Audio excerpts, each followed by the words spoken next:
Right, Mark? I'll chuck the light on.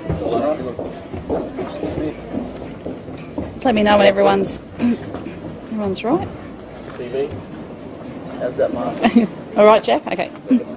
Well, good morning, Queensland, from Port Douglas, and it's wonderful to be in this part of our world. And today we have some good news: zero community transmission overnight, which is fantastic.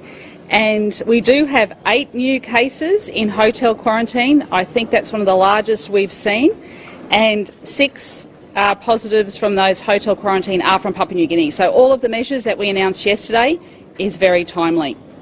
We now have 48 active cases in our hospitals, and that means that they are in a secure area of the hospitals.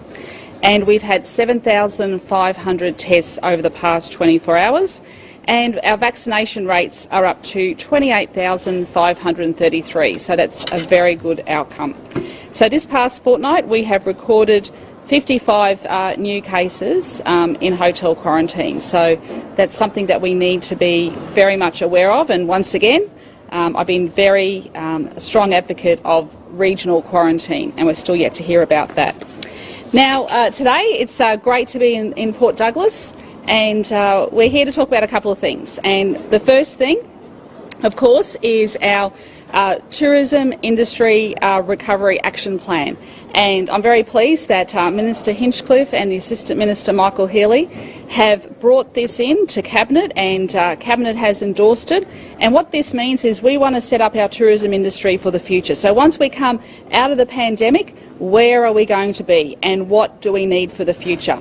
But yesterday I had the great privilege of meeting with a number of tourism operators here, and clear messages are that the vouchers are very well received, and we need to make sure that people are using their vouchers. That's a great measure to help our operators, and we'll be visiting a couple of places today to see how that's going. So that's a good way of directly helping people.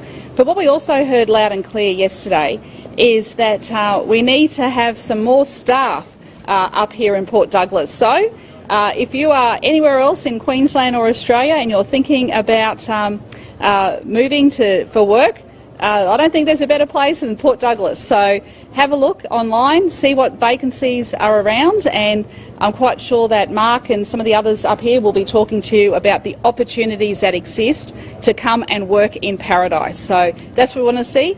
If you're a young person and you're thinking about having a gap year, I know a lot of young people used to go overseas. Come to Cairns, come to Port Douglas, come and have your gap year up here, and you will not regret it. So back to our Tourism Recovery Action Plan Task Force. We will be having Liz Savage will chair that panel, and Minister Sterling Hinchcliffe will say a little bit more about that. And we'll also be joined with former Tourism Australia CEO Andrew McAvoy, who's very, very highly regarded as well. And of course, Tourism Events Queensland Chair Brett Godfrey will also be on the panel. So once again, this is about setting up Queensland for the future. And once we come through this pandemic, Queensland will be a highly sought-after destination for people to come. We already know a lot of people from Victoria and a lot of people from Sydney are booking their trips up here. It's great to see that in some of the accommodation they're around 80% to 90% capacity. That's fantastic for this time of year, but we need people out and about enjoying the experiences, enjoying everything that this wonderful region has to offer. So. And the region has a lot to offer, as we know, and it is wonderful to see the Premier announcing those wonderful incentives.